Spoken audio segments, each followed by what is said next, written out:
commander's aircraft. So basically it was a kind of a airborne command post in VIP aircraft. There were some of these that were used as Air Force One, but not this one, even though it has kind of a similar type paint scheme. We'll see some other types of 135s when we go down Display Road. Type trainer, the X-46, a contractor built this. They built about 3 of them, tried to sell them to the Air Force to replace the trainers that they were using, but the Air Force didn't go for it, so there were only about 3 of them ever built. We have been told that this one is supposed to go to a museum, but they told us that a couple of years ago, so it takes a while to make these things happen. Next to it is the T-38 Talon. T-38 is a twin-engine supersonic advanced jet trainer flown by our Air Force since the 1960s. It's still in use today, and it's a great plane. It's been used as a air-to-air combat maneuver training aircraft by the Navy. I think the Air Force probably used it that way too. It was flown by the Thunderbirds for a number of years, and it's been flown by NASA, but it's aging, and there is an active plan to replace it. And there are about 4 different contractor teams that are working up an example replacement aircraft they're going to try to sell the Air Force once that competition really gets going. Next to it is T-37 Tweed. That's a Air Force primary jet trainer for about 50 years, and these have been replaced by the turboprop called the T-6 Texan II. This is a Polish-built aircraft that was originally of a Russian design, and it's basically a short takeoff and landing aircraft that can take off and land from like dirt strips, unimproved strips, very short fields, and so this has been used since about 2009 or so. Air Force Special Operations bought about 15 or 16 of these, and they've been using them to train foreign militaries in places like Afghanistan and Africa. And they retired some of them, but they still have some that are out there operating. Next to it is the C-20. The C-20 is a VIP type aircraft that has different designations. This particular model is a C-20C, and it's a 1980s era Gulfstream III. That was, in this case, the C model was used by the Air Force in the 89th Airlift Wing. So it was modified with high-tech, secure communications so that it could serve in the President's Squadron. And this would fly around with Air Force One as a backup transport. And they had about 3 of them, and they retired them all several years ago. And not sure what they're using now, but it's probably considered secret, though. I mean, when they land somewhere, you see them. Okay, next on our right this is a P-2 Neptune. P again stands for Long Range Patrol. This is a Navy aircraft. One is an NP-3, so it was a modified. It had its submarine equipment taken out of it, or submarine hunting equipment. Its primary mission, because it has to do with that vertical, the big rectangle sticks out in front of the vertical stabilizer there. That's a side-looking radar. And what these NP-3s were used for was to fly through a ballistic missile exercise and track incoming re-entry vehicles. Okay, the last aircraft in this little section here is the F-15. The F-15 is a twin-engine supersonic Air Force fighter interceptor when it first came out in the mid-1970s. The current fighter interceptor version is still being flown. It's the C model, and it's known as a premier dogfighter. It's never been lost in a dogfight.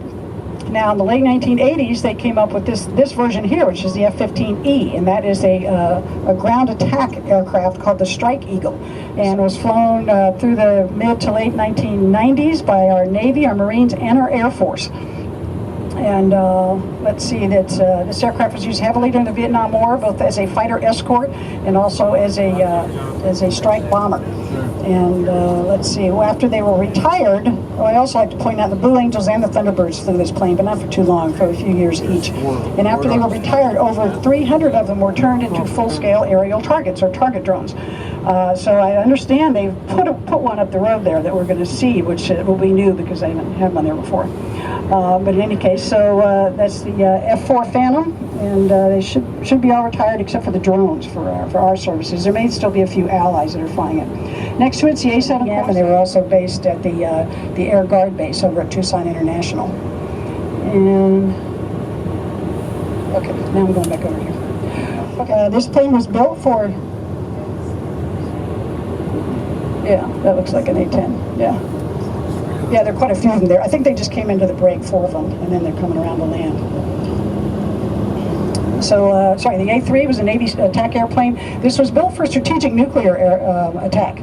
It came out in the 1950s, and that mission was later taken from the Navy, but they continued to fly the plane anyway, and they used it for different missions, such as reconnaissance, electronic countermeasures, and as a tanker. And the Air Force version, which was derived from this, was called the B-66, if you're more familiar with that.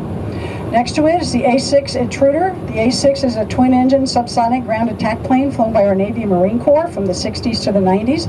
This was also used during the Vietnam War. Some of its distinguishing features are that little bent pipe thing that comes out in front of the cockpit, which is the air-to-air refueling probe, and it does not retract, so it's kind of an ugly signature of the A-6. And then it's got that big bulbous nose, which is kind of unusual for a jet, and that contains a ground mapping radar, because the mission of this aircraft is low altitude, all weather, and night attack. So they need that ground mapping radar so they don't hit anything when they're down low executing their mission. Now the A-6 was retired in about 1997, but there's a derivative that is still flying, and that we'll see down the road here. This next one is another F-15, and it is an F-15 Interceptor version. It doesn't say there, I believe it's an A model, so it'll be a pretty early model. Oh, and then we'll talk about the next one is the A-4 Skyhawk. And there's a Sky Warrior. This is a Skyhawk. The A-4 is a single-engine subsonic ground attack airplane flown by the Navy and the Marines from the 60s to the 90s. The A-4 was the Navy's primary attack aircraft during the Vietnam War. This is what our Senator John McCain was flying when he was shot down over North Vietnam and became a prisoner of war. The Blue Angels flew this plane for about 12 years, and the two-seat version was used as an advanced jet trainer for many years, and that was known as TA-4, and there's one of those that we'll see up the road. So they're kind of everywhere. Our Air Force, I'm sure, was planning to retire them in the next 10 years or so when the F-35 came out in large numbers, but since that whole thing is somewhat in doubt now, there's actually some more plans in the next budget to upgrade the F-16s with newer radars and probably some refurbishments and so forth, so that they can keep flying. But it's still kind of a mainstay of our Air Force. Next to it is an earlier aircraft, the F-8 Crusader, which is a single-engine supersonic Navy and Marine Corps fighter that came out in the mid-1950s and was flown through about the mid-1980s. This was the first Navy aircraft to exceed 1,000 miles per hour. It was a good fighter in the Vietnam War. It had the best kill ratio of any of the other fighters. Not the most number, but the best ratio.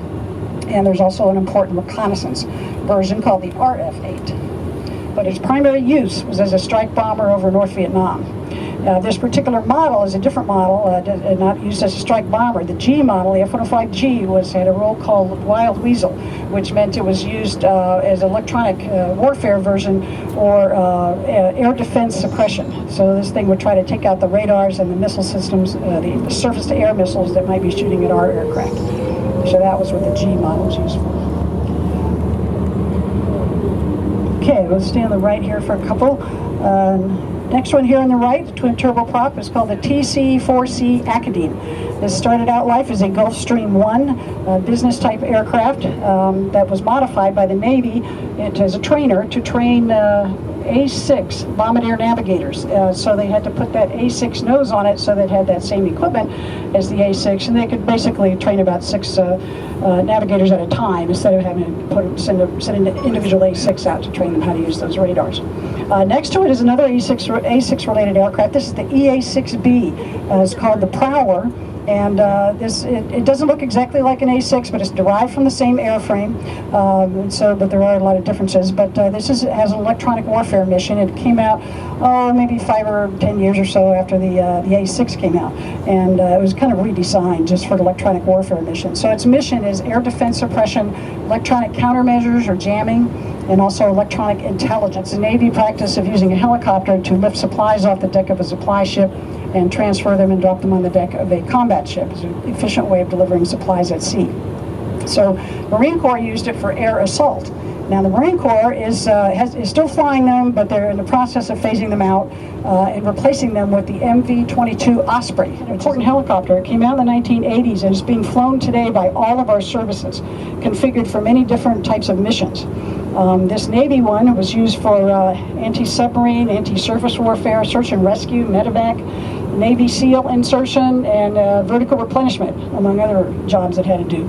And this one also is being decorated to commemorate Navy Lieutenant Clyde Lassen, who won the Medal of Honor in the Vietnam War by rescuing a downed F-4 crew. So it has a Medal of Honor symbol painted on its side. C-130s on the left that we passed. On the right, we have a lot of engines. A lot of these engines are removed and put into canisters because that's a good way of preserving a very expensive part. They basically clean up the engine, coat it with a light oil, put it in a canister, take out the air, and fill it with nitrogen. And that preserves it somewhat indefinitely. There's some here that are not being very well preserved, and that's because they're going to be scrapped. But before they scrap them, they're going to take out that are the candidates to become target drones. They're working on them in a hangar over here to get some of them flying again. Probably work on several at a time.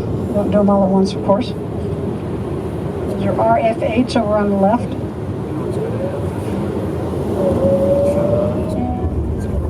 C-2s, Greyhounds that are used for COD aircraft for the Navy, so they're even retiring some of the ones they replaced the C-1s with. C-5s, the helicopters immediately in front of the C-5s are H-53s. I believe they're MH-53s, at least the ones on this end. The MH-53 is our heaviest helicopter in U.S. service. The Air Force used to use it to support special ops. The Marines are using it for heavy lift, and they're still using it. The Navy's got a minesweeper version, and so it's all still being flown. Okay, now after we pass these A-10s, there's a whole, in the distance there, you see B-52 sections lying around. When they first started cutting them up under the START Treaty, they used a 13,000-pound guillotine. Dropped it from a crane, chopped off both wings, and then chopped the fuselage into 3 sections. But then they discovered that they were destroying parts by vibrating them to death that they needed for the H model, which uses a lot of the same parts. So they started being more surgical, but they just leave them out there. They have to leave them out there for 90 days so a satellite can fly over and verify, but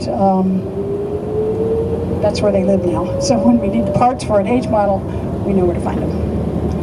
And off the right, there are a lot of 135 airframes. A lot of them are tankers that are retired. The tankers are the only ones, because it's the only one still flying that still needs a lot of parts. So the tanker, the tankers are almost 50 years old. So the KC-135s need a lot of parts. You can see that boom that comes out from underneath there has a little wing on it. The operator lies in the back of that plane, flies the boom up to the refueling plane.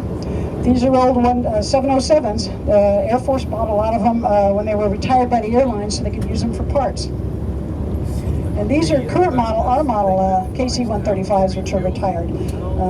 So there's about 400 of them still in use. And there's a replacement aircraft called the KC-46, which is in development, and that's based on a 767. But it'll be a while, till at least 2017, before any of those are delivered. So the KC-135s will be around for a long time. These are P-3 Orions. You can see that distinctive tail that they have with the magnetic anomaly detection boom, the MAD boom. A lot of these being retired as P-8 Poseidons get delivered.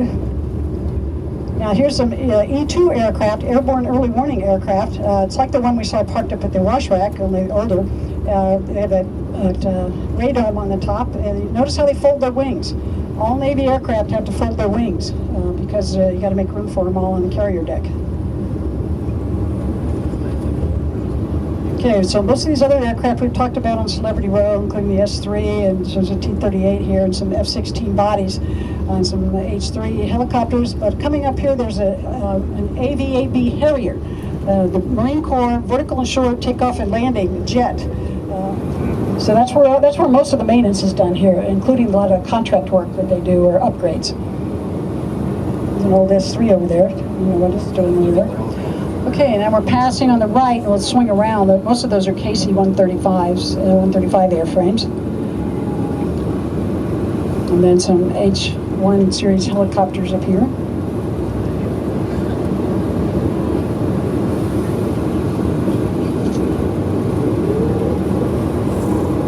Okay, now as we come around here, you see some A-10s and some A-7s, and we see the F-4 Phantoms, and you see some of the target drone paint schemes, and I would definitely say there's at least one of them missing. I think there were 4 last week. Does that sound right? I got Jerry to agree with me. No, those are trainers. I think, yeah, trainers, like you want to watch out for a student pilot, so you paint them orange.